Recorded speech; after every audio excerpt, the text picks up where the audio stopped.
आप देख रहे हैं एनबी न्यूज और मैं हूं स्वाति चौरसिया और मेरे इस खास कार्यक्रम में आप सभी का बहुत बहुत स्वागत है। और मेरे साथ आज मेहमान भी जुड़े हैं जो बहुत ही खास हैं। मेरे साथ जुड़े हैं गाजियाबाद से बीजेपी सांसद अनिल अग्रवाल जी। अनिल जी, आपका बहुत बहुत स्वागत है एनबी न्यूज पर। सर, आपका बहुत बहुत स्वागत है एनबी न्यूज पर। आप राज्यसभा सांसद हैं और हमेशा प्रमुखता से हर मुद्दे को लेकर के आप राज्यसभा में बोलते हैं। हाल ही में आपने प्रधानमंत्री को जनसंख्या नियंत्रण करने को लेकर के भी आपने एक जो बिल पास करने की बात थी उसको लेकर के चिट्ठी भी लिखी थी। धन्यवाद स्वाति जी, आपने बहुत ही महत्वपूर्ण प्रश्न मुझसे पूछा है। और आज ये जो प्रश्न है ये मेरा नहीं है, आपका नहीं है, ये देश की अधिकांश जनता का है जी। आप देखिए, आज जो भी हम लोग कार्यक्रम लाते हैं, सरकार लाती है, वो सब कार्यक्रम आबादी की वजह से कम पड़ जाते हैं। हमारे देश के यशस्वी लोकप्रिय प्रधानमंत्री आदरणीय श्री नरेंद्र मोदी जी ने सबके आवास के लिए एक योजना बनाई और करोड़ों मकान उसके अंतर्गत बने। बहुत सारे लोगों को मकान मिल भी गए हैं, लेकिन उसके बाद फिर मकान की कमी नजर आने लगी। माननीय मोदी जी ने जब देश की बागडोर संभाली थी, उस समय देश की आबादी लगभग 125 करोड़ थी। आज देश की आबादी 135 करोड़ से अधिक हो गई। आप समझ सकती हैं कि मात्र 6-6.5 वर्ष में आबादी 10 करोड़ से अधिक बढ़ गई है जी। भारत की आबादी अगर इसी प्रकार से बढ़ती रही तो आने वाला समय भारत के सभी नागरिकों के लिए बहुत कष्टकारी होगा। और ये एक ऐसा मुद्दा है जिस पे हमें तत्काल प्रभाव से काम करना होगा जी। देश के बहुत सारे मेरे भाई हैं, बहनें हैं जो स्वतः ही इसको जनसंख्या नियंत्रण को लागू कर रहे हैं, लेकिन एक ऐसा भी वर्ग है जिनके पास संपन्नता नहीं है, खाने को अनाज नहीं है, रोजगार नहीं है, लेकिन फिर भी अगर आप उनको देखेंगे तो उनके यहाँ बच्चों की बहुत लंबी लाइन है जी। उन लोगों को ये समझाना पड़ेगा कि देश के विकास में आप लोग सहभागी बने। अपने परिवार को खुशहाल रखने के लिए ये बहुत आवश्यक है कि सब लोग जनसंख्या नियंत्रण स्वयं से अपने ऊपर लागू करें, और जो लोग इसको स्वयं से अपने ऊपर लागू नहीं कर रहे हैं उनके लिए जनसंख्या नियंत्रण कानून जल्द से जल्द लाके सरकार को उनके ऊपर नियंत्रित करना चाहिए कि जनसंख्या नियंत्रण हो। आप देखिए, अगर इसी प्रकार से हम बढ़ते रहे तो आने वाले समय में हमारी आबादी चीन की आबादी से अधिक हो जाएगी। बिल्कुल। और हमारा क्षेत्रफल चीन से लगभग 1/3। तो हम लोगों के लिए ये बहुत ही भयावह स्थिति होने जा रही है। इसलिए मैं सबसे आह्वान करता हूं कि हम जनसंख्या नियंत्रण अपने ऊपर स्वतः लागू करें। माननीय यशस्वी लोकप्रिय प्रधानमंत्री श्री नरेंद्र मोदी जी वर्ष 2019 में लाल किले की प्राचीर से इसकी महत्वता को बता चुके हैं। इस वर्ष भी उन्होंने जब लाल किले से अपना भाषण दिया तो उसमें उन्होंने एक बात कही कि हम लड़कियों की शादी की आयु बढ़ाने जा रहे हैं। तो ये सब मुद्दे ऐसे हैं, ये ऐसे संकेत हैं जो स्पष्ट करते हैं कि माननीय प्रधानमंत्री जी इस बारे में कितना अधिक चिंतित हैं। मैंने उनको पिछले माह पत्र लिख के अनुरोध किया था कि उन्होंने देश हित में बहुत बड़े बड़े निर्णय लिए हैं। ये भी एक ऐसा निर्णय है जिसको वो शीघ्र अतिशीघ्र लागू करें और देश की जनता का भला हो। माननीय प्रधानमंत्री जी का जो एक दृढ़ संकल्प है कि भारत आत्मनिर्भर बने, भारत की जो हमारी $5 ट्रिलियन की इकोनॉमी हो, उसके लिए आवश्यक है कि देश का हर नागरिक काम करे, हर नागरिक अपनी क्षमता के अनुसार काम करे और देश का हर नागरिक स्वस्थ हो, स्वावलंबी हो जी। और उसके लिए आवश्यक है कि भारत की आबादी नियंत्रित हो। तो मैं पुनः माननीय प्रधानमंत्री जी से आपके चैनल के माध्यम से देश की जनता की ओर से विनम्र अनुरोध करना चाहूंगा कि जल्द से जल्द देश में एक ऐसा माहौल भी पैदा करें कि सब लोग स्वयं से जनसंख्या नियंत्रित करने के लिए आगे आएं, और जो लोग आगे नहीं आ रहे हैं वो लोगों को कानून के माध्यम से बाध्य किया जाए कि वो जनसंख्या नियंत्रण लागू करें अपने ऊपर। जी सर, आपने जनसंख्या के बारे में बताया कि जिस तरीके से आप एक कानून लाने के लिए आपने आग्रह किया, आपने चिट्ठी लिखी है आपने प्रधानमंत्री को, बेहद महत्वपूर्ण है सर। मेरा अगला सवाल अब आपसे ये है कि संसद का मानसून सत्र शुरू हो गया है। इस बार कोरोना काल की वजह से चीज़ें बहुत अलग होंगी, तो क्या कुछ अलग आपको देखने को मिल रहा है? और जैसे आप जब कल संसद शुरू हुई तो टेस्टिंग कराई गई, वहां पर मीनाक्षी लेखी के साथ करीब 17 और सांसद वहां पर कोरोना संक्रमित पाए गए हैं। कितना अलग है इस बार का संसद सत्र? इस बार का जो मानसून सत्र शुरू हुआ है, सत्र शुरू होने से 2 दिन पहले सभी माननीय सांसदों का कोरोना का टेस्ट कराया गया और जिन सांसदों की रिपोर्ट पॉजिटिव आई है उनके लिए यथाउचित उनको क्वारंटीन किया गया है। जिनकी आवश्यकता है उनका इलाज कराया जा रहा है। इस बार जो हमारा संसद सत्र चल रहा है उसमें सेफ डिस्टेंसिंग के साथ सभी माननीय सांसदों को बैठाया जा रहा है। उसके लिए व्यवस्था भी चेंज की गई है। पहले राज्यसभा के सांसद राज्यसभा के चैम्बर में बैठते थे, लोकसभा के सांसद लोकसभा के चैम्बर में बैठते थे। इस बार 9 बजे से लेके 1 बजे तक आज से जो व्यवस्था शुरू हुई है उसमें राज्यसभा का सत्र चलता है और शाम को 3 बजे से 7 बजे तक लोकसभा का सत्र चल रहा है। माननीय सांसदगण लोकसभा के चैम्बर में, राज्यसभा के चैम्बर में, ऊपर जो दर्शक दीर्घा है प्लस और जो गैलरीज हैं उन सब में उनके बैठने की व्यवस्था की गई है। और माननीय स्पीकर महोदय ने, माननीय चेयरमैन राज्यसभा ने पूरा सिस्टम फुल प्रूफ किया है। सभी सांसदों को प्रॉपर गाइडलाइन जारी की गई है। सभी की सीट के सामने एक सीट लगाई गई है ताकि किसी भी प्रकार से कांटेक्ट ना हो। सभी का सैनिटाइज कराया जा रहा है। सबको DRDO के माध्यम से पूरी किट उपलब्ध कराई गई है। और इस बार एक और, जैसे हर बार सांसद चूंकि एक ही चैम्बर में होते थे, खड़े होके अपनी बात बोलते थे, इस बार सबको बैठ के बोलने के लिए कहा गया है और अपने स्थान पे जब उनका बोलने का क्रम आता है तो वो अपना हाथ खड़ा करके अपने आप को बताते हैं कि वो कहाँ बैठे हुए हैं और उस प्रकार से वो अपनी वक्तव्य, अपनी बात कह पाते हैं। ठीक है सर, ये बात हो गई कि किस तरीके से प्रोटोकॉल को अपनाया गया है सत्र शुरू होते हुए, आपने उसके ऊपर विस्तार से जानकारी दी। अगला सवाल सर आता है कि कोरोना काल में पहली बार बिहार में भी इस तरीके के चुनाव होने जा रहे हैं। बिहार पहला राज्य है जहाँ पे चुनाव होने जा रहा है कोरोना काल के जो चलते हुए। सर यही जानना चाहूंगी कि बिहार में पहली बार जिस तरीके से चुनाव हो रहा है कोरोना काल में, साथ ही साथ बिहार की राजनीति अब क्या आप देखते हैं, किस तरह से इसको आप देखते हैं? सीट बंटवारे को लेकर के एनडीए में कहीं ना कहीं कश्मकश है? नहीं, देखिए, माननीय अध्यक्ष भाजपा की माननीय नीतीश कुमार जी से बात हो चुकी है।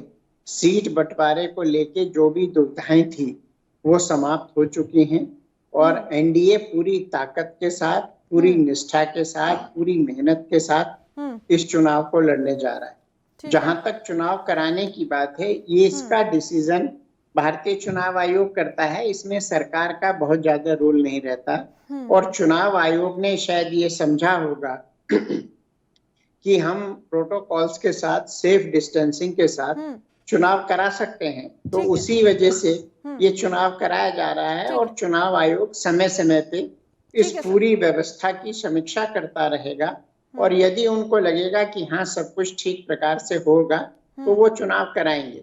अभी आप देखिए, बहुत सारी परीक्षाएं जिनके बारे में हमारे विपक्ष के साथी बहुत प्रकार से प्रश्न उठा रहे थे, बहुत सेफली और बहुत अच्छे से सारी जो राष्ट्रीय स्तर की प्रतियोगिताएं थी जो इस छात्रों के लिए एंट्रेंस एग्जाम था वो कराई गई है, वो सेफली हुई है। और सुखद बात यह है कि कहीं से भी किसी प्रकार की कोई अप्रिय घटना सुनने में नहीं आई।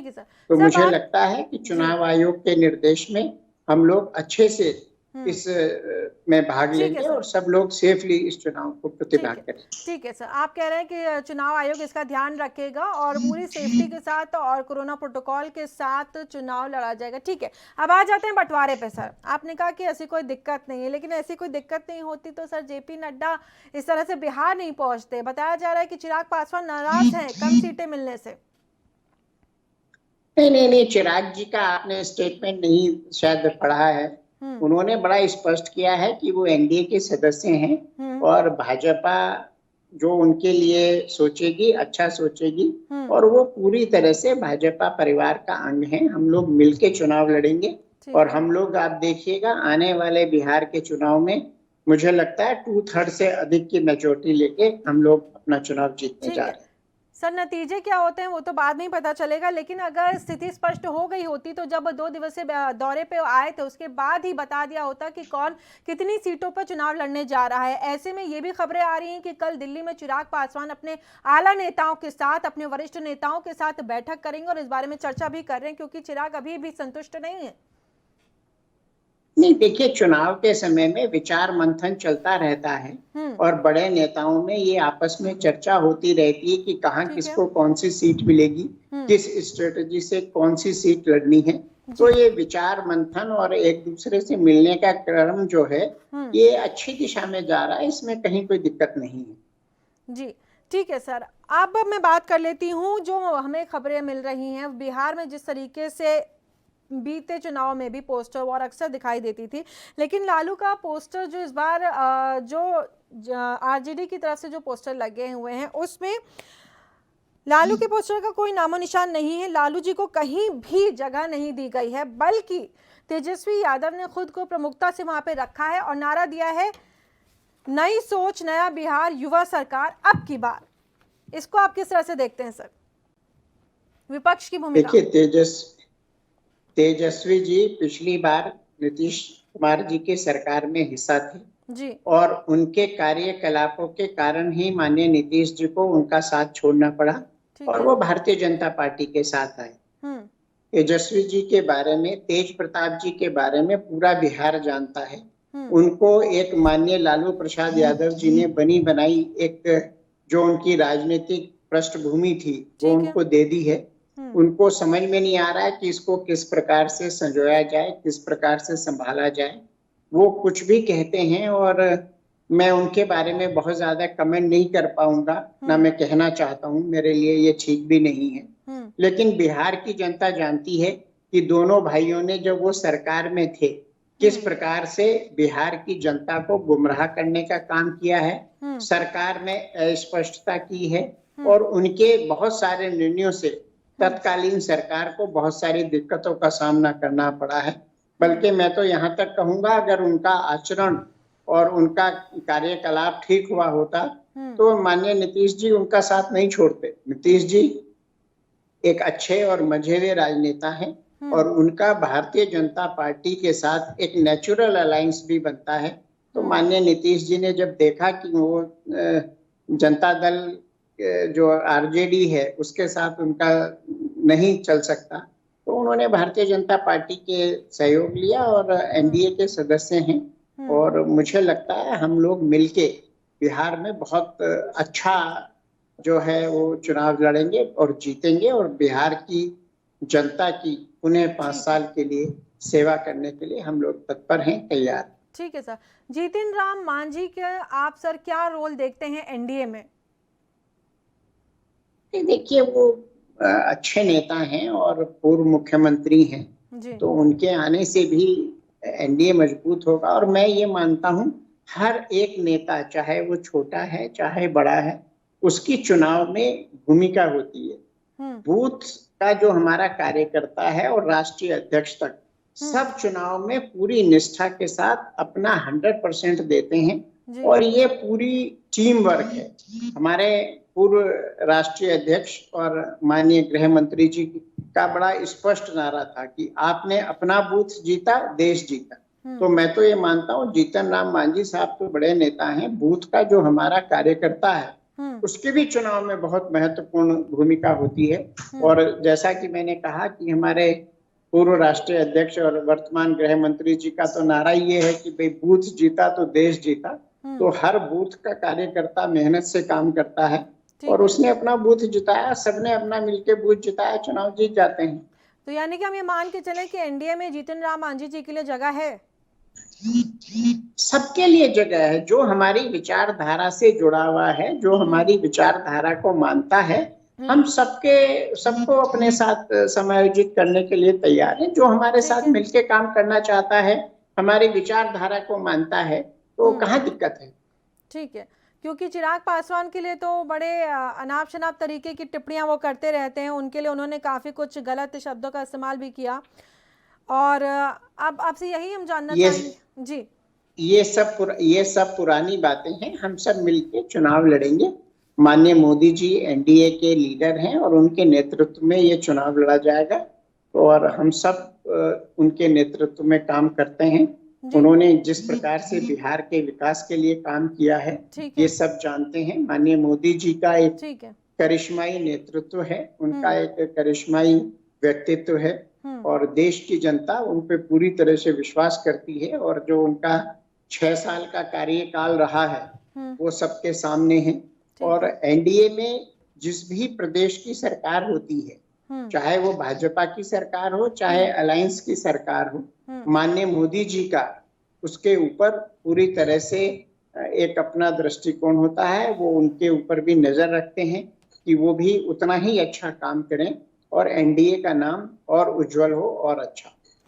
सर, आप तो कह रहे हैं कि बिहार में बहुत अच्छे हालात हैं, सब कुछ बहुत अच्छा है, नीतीश जी ने सरकार 5 साल बहुत अच्छी तरीके से चलाई। लेकिन सर, जब थोड़ा सा पीछे जाते हैं, जब हम बात करते हैं कि बिहार में किस तरीके की पुलिस व्यवस्था है, बिहार में किस तरीके का लॉ एंड ऑर्डर है, वहाँ पर क्राइम रेट किस तरह से बढ़ता है, और साथ साथ सबसे बड़ी और प्रमुख जो दिक्कत बिहार की है, हर साल वहाँ पर बाढ़ आती है। क्यों नहीं उसके लिए कुछ पुख्ता इंतजाम किए जाते हैं? हर साल तस्वीरें आती हैं, वीडियोस आते हैं जहां पर लोग परेशान हैं, जहां ग्रामीण इलाकों में जो लोग रहते हैं वो परेशान होते हैं। क्यों नहीं ऐसी कोई स्थायी व्यवस्था की जाती है, कुछ पुलों का निर्माण किया जाए जो कम से कम टूटे ना, जो कम से कम इनॉग्रेशन के कुछ दिन बाद टूटे ना, और जिससे लोगों को वहां राहत मिल सके? कैसे सर आप लोगों को समझाएंगे ये बात कि बिहार में नीतीश का शासन ही सुशासन है? देखिए, ये बिहार की जनता अच्छी तरह से जानती है, अच्छी तरह से मानती है कि माननीय नीतीश जी ने किस प्रकार से शासन चलाया है और उनकी जो छवि है पूरी तरह से साफ है, स्पष्ट है। उनके ऊपर कोई किसी भी प्रकार का कोई दाग नहीं है। जबकि आरजेडी के नेता कहाँ हैं, उनके जो आरजेडी प्रमुख या माननीय लालू यादव जी के ऊपर किस प्रकार के आरोप हैं, सब जानते हैं। आरजेडी में उनके दूसरे बड़े नेता, हालांकि अब वो बेचारे इस दुनिया में नहीं रहे, माननीय रघुवंश जी, वो भी अपनी मृत्यु से 3 दिन पहले उन्होंने अपना जो कुनबा था वो छोड़ दिया था। जबकि लालू जी ने उनसे अनुरोध भी किया था कि आप कहीं मत जाइए, आप इसी में रहिए। तो नीतीश जी के नेतृत्व में बिहार का चुनाव माननीय मोदी जी के नेतृत्व में हम लड़ने जा रहे हैं और हम बहुत अच्छी तरह से चुनाव जीते। तो सर, आपको उम्मीद है कि इस बार एनडीए की ही सरकार आने वाली है फिर से बिहार में? बहुत संक्षेप में जानना चाहूंगी सर, कोरोना काल की भी तस्वीरें आई हैं, बहुत अच्छी नहीं, कैसे आप जनता को वहां पर समझाएंगे कि बिहार में सुशासन ही सुशासन है, बिहार में नीतीश की ही सरकार है, नीतीश की बहार है? कैसे समझाएंगे बेहद संक्षेप में? देखिए, ऐसा है, माननीय नीतीश जी के जो पिछले वर्षों के कार्यकाल के जो कार्य किए हैं उन्होंने, वही जनता के सामने है, उन्हीं को हम लोग लेके जा रहे हैं। आज बिहार में हर प्रकार से पहले के माननीय लालू प्रसाद जी के समय से अगर आप तुलना करेंगे तो हर चीज में बिहार ने प्रोग्रेस की है। आज बिहार में जाने में लोग डरते नहीं हैं, वहाँ इन्वेस्टमेंट करने में डरते नहीं हैं। अदरवाइज एक समय था कि बिहार में लोग जाना नहीं चाहते, तो आज वैसी स्थिति नहीं है। हर चीज का एक कंपैरिजन होता है। ठीक है सर। तो अगर आप उनका कार्यकाल और माननीय लालू जी का कार्यकाल का कंपैरिजन करेंगे तो निश्चित रूप से हर चीज आज बेहतर है। ठीक है सर। सर, शिक्षा जगत से आप जुड़े हैं, बेहद संक्षेप में बताइए सर, शिक्षा का अधिकार सबको होना चाहिए, लेकिन हमारे देश में जिस तरीके से शिक्षा की लचर व्यवस्था और शिक्षा का जो हाल है, फीस बढ़ती जा रही दिन ब दिन, आप क्योंकि खुद शिक्षा जगत से आप हैं, तो आपसे जानना चाहूंगी आप इस पे बताइए कि फीस को क्यों ना कम किया जाए और हर बच्चे तक क्यों ना क्या ऐसा करना चाहिए, क्योंकि आप संसद में हैं, आप कुछ कर सकते हैं, क्या ऐसा करना चाहिए कि देश के हर बच्चे तक कम से कम मूलभूत सुविधाएं पहुंचे और शिक्षा पहुंचे? देखिए, अभी देश में 34 वर्षों बाद माननीय श्री नरेंद्र मोदी जी के नेतृत्व में नई शिक्षा नीति आई है और उसको सब लोगों ने सराहा है। इस नई शिक्षा नीति में बहुत सारी खूबियां हैं जी। और देश की जनता इसको सराह रही है, शिक्षाविद सराह रहे हैं। इस नई शिक्षा नीति को लागू करने से पहले इसमें जो देश के जाने माने साइंटिस्ट थे, जाने माने एजुकेशनिस्ट थे, उन सब की एक कमेटी बनी, उन सब ने विचार मंथन किया और जो ड्राफ्ट पॉलिसी बनी, उस ड्राफ्ट पॉलिसी को हम लोगों ने पब्लिक डोमेन में रखा। उसके ऊपर सबसे सुझाव मांगे। उन सारे सुझावों को संकलित किया गया, सब पे चर्चा हुई। मैं भी एक दो चर्चाओं में माननीय हमारे एचआरडी मिनिस्टर श्री निशंक जी हैं, उनके साथ रहा हूँ। सर, तो नई शिक्षा नीति बेहद संक्षेप में सर, मैं समझ गया आपने शिक्षा नीति के ऊपर आपने बात करी कि किस तरीके से शिक्षा नीति, नई शिक्षा नीति जो आई है वो किस तरीके से अब आने वाले समय में बच्चों के लिए अच्छी होगी, उनको और सफल और उज्जवल भविष्य देगा। लेकिन बात मैं कर रही थी कि हर बच्चे तक कैसे शिक्षा पहुंचे। बहरहाल दूसरा सवाल बेहद संक्षेप में सर, संसद तक ड्रग्स का मुद्दा पहुंच गया है, क्या कहेंगे आप? जरा दोबारा बताएंगे? सुशांत केस से जुड़ा हुआ ड्रग्स एंगल अब संसद तक पहुंच गया है। संसद में भी कहासुनी होने लग गई है। एक तरफ रवि किशन जी बयान देते हैं, जया बच्चन उसके ऊपर पलटवार करती हैं और उसके बाद ये एक तकरार शुरू हो गई है। संसद तक ड्रग्स का मुद्दा पहुंचा है, बताइए। नहीं, देखिए, माननीय रवि किशन जी ने बहुत ही शालीनता के साथ इस मुद्दे को संसद में उठाया, लोकसभा में जी। और आज मैं ये व्यक्तिगत रूप से समझता हूं कि जिस प्रकार से हमारे फिल्म स्टार्स के ऊपर आरोप लगाए जा रहे हैं, उसको स्पष्ट किया जाना आवश्यक है।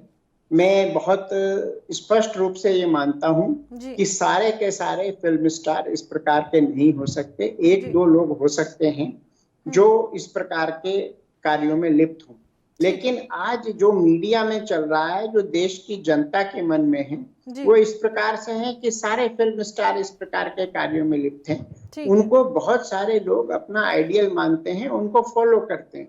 तो माननीय रवि किशन जी ने बड़े संयत, बड़े अच्छी भाषा में इस चीज को कहा था कि स्थिति स्पष्ट होनी चाहिए जी। और एनसीबी इस मामले की तह तक जाए और इस मामले में दूध का दूध, पानी का पानी हो। हमारे दूसरे सांसद जी ने, माननीय सांसदा ने इस मामले को शायद किसी दूसरे रूप में ले लिया जी, शायद उन्होंने कुछ गलत समझ लिया, लेकिन उन्होंने भी जवाब दिया और ये तकरार अब जारी है। और उसके बाद फिर से बयान आया रवि किशन जी का भी और उसमें कंगना भी एक बार सामने आ गई।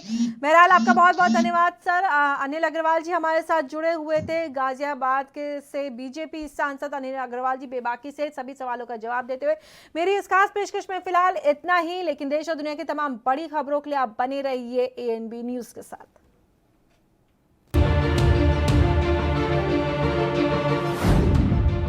देश दुनिया की खबरों के लिए ANB न्यूज को सब्सक्राइब करें और बेल आइकन दबाएं।